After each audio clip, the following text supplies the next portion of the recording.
Est-ce que les autorités marocaines sont conscientes?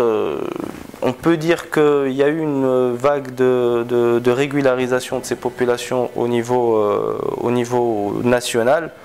Maintenant, le fait est que le Maroc n'est pas le seul. Le Maroc joue le jeu de l'Union européenne, notamment en contrôlant et en arrêtant ces immigrés. Le Maroc est en train de jouer le rôle de gendarme. De gendarme, effectivement. Et ça rentre dans le cadre de la politique européenne de sécurité et de défense qui implique à l'Union européenne et aux États membres de louer ou de nouer des accords avec des pays tiers, notamment le Maroc, pour servir de gendarme, jouer ce rôle de gendarme et empêcher ces populations africaines.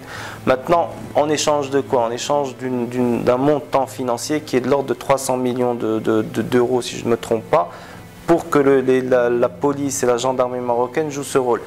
Est-ce que le Maroc pourra maintenir cette pression-là s'il y a une vague d'immigrés subsahariens qui se dirigent vers le Maroc?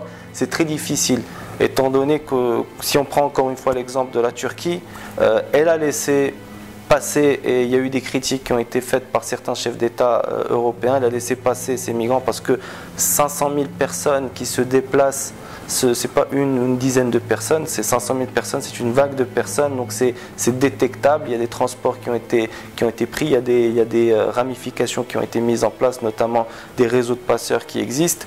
Est-ce que la Turquie aurait pu bloquer ça? Maintenant, la Turquie, à travers ce laisser-aller, entre guillemets, si on peut dire ça, a pu négocier un statut, ou du moins la rouverture du statut à l'adhésion de l'Union européenne, mais également un montant à la hausse, une enveloppe de 3 milliards d'euros qui est très importante pour jouer ce rôle de gendarme. Aujourd'hui, on parle d'une rallonge de 5 milliards en plus de l'Union européenne vers la Turquie, donc ça va faire un montant global de 8 milliards d'euros qui sera alloué, qui sera donné et fourni à la Turquie en forme d'aide logistique, financière ou matérielle pour contrôler ces migrants.